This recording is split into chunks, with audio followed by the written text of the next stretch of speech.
ta đã cùng chuyên gia Tony Coffey tìm hiểu về cách sơ cấp cứu đối với nạn nhân bị tổn thương vùng xương, ngực. Tuần này, chúng ta sẽ tiếp tục cùng chuyên gia Tony Coffey bỏ túi thêm một số kỹ năng sơ cấp cứu khi gặp nạn nhân bị tổn thương vùng cổ. Đây là một vùng khá quan trọng vì nó tập trung nhiều mạch máu và rất khó cấp cứu. Cùng chìa khóa cuộc sống tìm hiểu ngay nhé!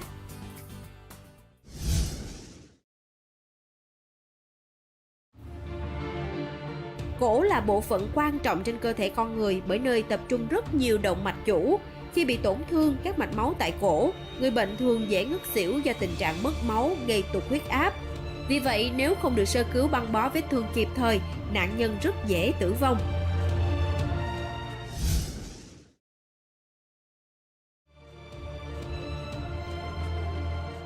Nếu như vết cắt gây chảy máu, cắt trùng khí quản hay đường thở, thì việc này sẽ gây ra các vấn đề vì máu có thể đi vào đường thở, vào phổi, gây ra các vấn đề nghiêm trọng hơn. Một vấn đề lớn khác là nếu vết cắt tại tĩnh mạch cổ, mạch máu đưa máu từ não trở về tim, gây chảy máu lớn. Mà nghiêm trọng hơn nếu bị cắt vào động mạch cảnh, mạch máu bơm lên não.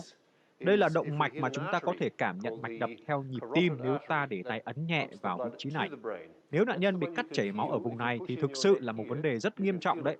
Tất cả những gì chúng ta có thể làm ở góc độ người sơ cứu đó là cầm máu. Chúng ta không thể làm gì khác ngoài việc cầm máu bằng cách tạo áp lực. Áp lực là thứ duy nhất có thể làm cầm máu ngoài. Ban đầu nạn nhân có thể tự bóp chặt vùng bị chảy máu để tự cầm máu nếu họ còn tỉnh. Chúng ta có thể giúp bằng cách dùng gạc trong túi sơ cứu hoặc là vải sạch, làm ướt một chút với nước sạch, để lên trên miệng vết thương hở nhằm ngăn chặn việc băng thun bị dính chặt vào vết thương. Rồi sau đó tạo áp lực trực tiếp lên vết thương. Nạn nhân còn tỉnh có thể giữ bóp chặt vết thương. Và bây giờ, chúng ta có thể dùng băng thun để băng, quấn, tạo áp lực cố định lên vết thương. Nhưng nếu chúng ta quấn chéo xuống tay lên cổ thì sẽ không gây ra vấn đề đối với đường thở. Những gì chúng ta đang làm là tạo áp lực trực tiếp vào chỗ đang bị chảy máu. Băng thun quấn chặt này chỉ tạm thời ở đây cho tới khi nạn nhân gặp được bác sĩ tại bệnh viện. Nạn nhân vẫn thở được và máu đã được cầm cho nạn nhân. Nếu chúng ta thấy không có máu chảy thấm ra ngoài băng thun, điều đó có nghĩa là chúng ta đã cầm máu được cho nạn nhân. Và đây là một việc tốt. Không còn máu chảy ra ngoài nữa đúng không nào? Vậy tốt rồi. Chúng ta đã làm rất tốt. Bây giờ chúng ta có thể đưa nạn nhân tới bệnh viện để bác sĩ xử lý vết thương này.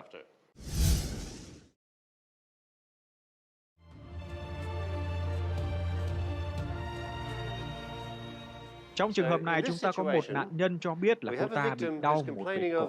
Nguyên nhân tai nạn có thể là do nạn nhân bị té ngã từ trên cao xuống như là từ thang bộ này, hoặc văng té từ xe máy, hoặc giả như nạn nhân đang lái xe ở tốc độ cao và bị tai nạn làm vùng đầu, cổ và lưng đập xuống đường. Nếu nguyên nhân gây ra tai nạn kiểu như vậy, tôi sẽ nghi ngờ là có khả năng nạn nhân bị tổn thương cột sống. Tôi cần cho nạn nhân ngồi xuống, vì vậy nếu xung quanh có ghế, tôi sẽ mang đến cho nạn nhân ngồi. Hoàn toàn ổn nếu nạn nhân ngồi vài phút để nghỉ ngơi.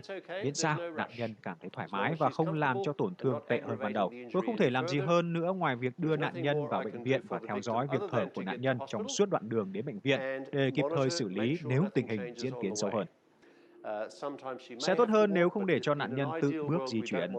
Hiện tại cái ghế này có bánh xe lăn ở phía dưới, vì vậy tôi tận dụng ghế để nạn nhân ngồi lên trên và đẩy chiếc ghế tới sát gần cửa xe hơi, xe taxi hay là xe cứu thương.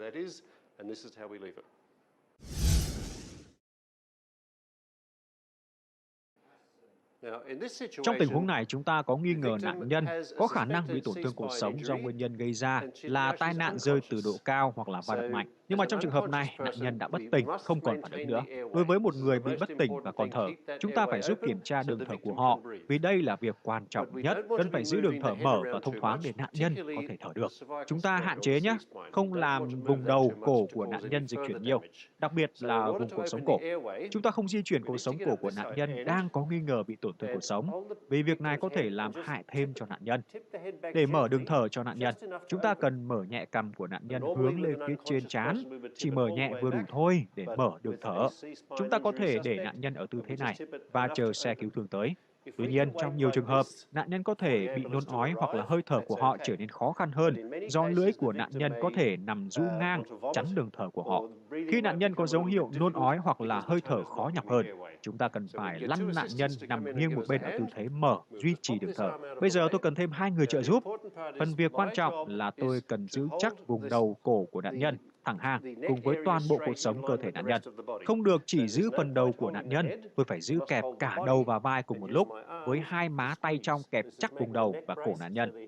Tôi cũng cần phải đảm bảo là hai người trợ giúp quỳ đúng tư thế và hướng dẫn hai tay của họ chéo nhau một chút như thế này để tăng độ chắc chắn, và cần đảm bảo chúng tôi lăn nghiêng cơ thể nạn nhân vào cùng một thời điểm. Chúng ta sẽ lăn nghiêng nạn nhân khi mọi người trong tư thế đã sẵn sàng, và tôi sẽ ra hiệu lệnh từ 1 đến 3. Chúng ta đồng loạt lăn nghiêng nạn nhân khi tôi đếm đến số 3. Đầu của nạn nhân thường rất nặng. Nếu muốn, tôi có thể giữ nguyên vị trí tay ôm giữ đầu nạn nhân, nhưng mà tôi không thể giữ lâu ở vị trí này. Tôi cảm thấy khó chịu ở tư thế này. Vì vậy, tôi cần một vật gì mềm để chèn dưới đầu nạn nhân, hỗ trợ giữ đỡ vùng đầu nạn nhân thay cho tay của tôi. Thông thường xung quanh sẽ có ba lô, túi xách, áo khoác hay là túi sơ cứu v.v. Có thể tận dụng bất cứ thứ gì mềm, có cùng độ cao với mặt sàn và vai của nạn nhân để có thể trụ giữ đầu nạn nhân. Cái này hơi thấp, nhưng mà chúng ta có thể chèn thêm vào một chút để có chiều cao phù hợp nhằm hỗ trợ giữ đầu cổ cho nạn nhân. Như đã nói, chúng ta cần phải giữ đầu, cổ, cột sống của nạn nhân nghiêng trên cùng một đường thẳng.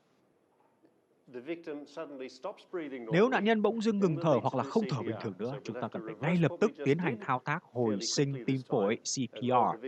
Vì vậy, chúng ta cần đưa nạn nhân trở về vị trí nằm ngửa trên sàn cứng để tiến hành ép tim, và cần phải làm việc này thật nhanh. Sau khi ép tim, nạn nhân đã trở lại bình thường. Vì vậy, chúng ta cần lăn nghiêng nạn nhân một bên và chuyển tới bệnh viện trong tư thế này. Nếu là trường hợp rơi ngã từ xe máy đang chạy và nạn nhân bị văng hoặc lăn trên mặt đường, khả năng cao là sẽ có tổn thương cột sống cổ. Nếu nạn nhân bị té ngã từ cầu thang, khả năng này cũng rất cao. Chỉ cần có một chút nghi ngờ có khả năng nạn nhân bị chấn thương cột sống cổ, chúng ta đều phải xử lý sơ cấp cứu như trường hợp bị chấn thương cột sống cổ thật sự và rất cần phải thận trọng. Cần nhắc lại là nếu nạn nhân còn tỉnh và thở bình thường, có thể nói chuyện với bạn thì cũng không cần phải quá gấp gáp, vội vã. Không nên bế hoặc là ôm xốc nạn nhân lên và chở gấp bằng xe máy vào bệnh viện nếu nạn nhân còn tỉnh và còn nói chuyện được. Chúng ta cần phải hết sức thận trọng đối với các trường hợp có nghi ngờ tổn thương cột sống cổ. Vì vậy, nếu nạn nhân còn phản ứng, còn nói chuyện được với bạn, hãy chậm lại, làm sơ cứu theo trình tự các bước phù hợp và không làm cho tình hình nạn nhân xấu hơn, sau đó chờ xe cứu thương tới. Nếu quý vị quan tâm đến cách sơ cấp cứu thì đừng bỏ qua chương trình tuần sau nhé. Chuyên gia Tony Coffey sẽ hướng dẫn cách sơ cấp cứu với những vết thương vùng đầu.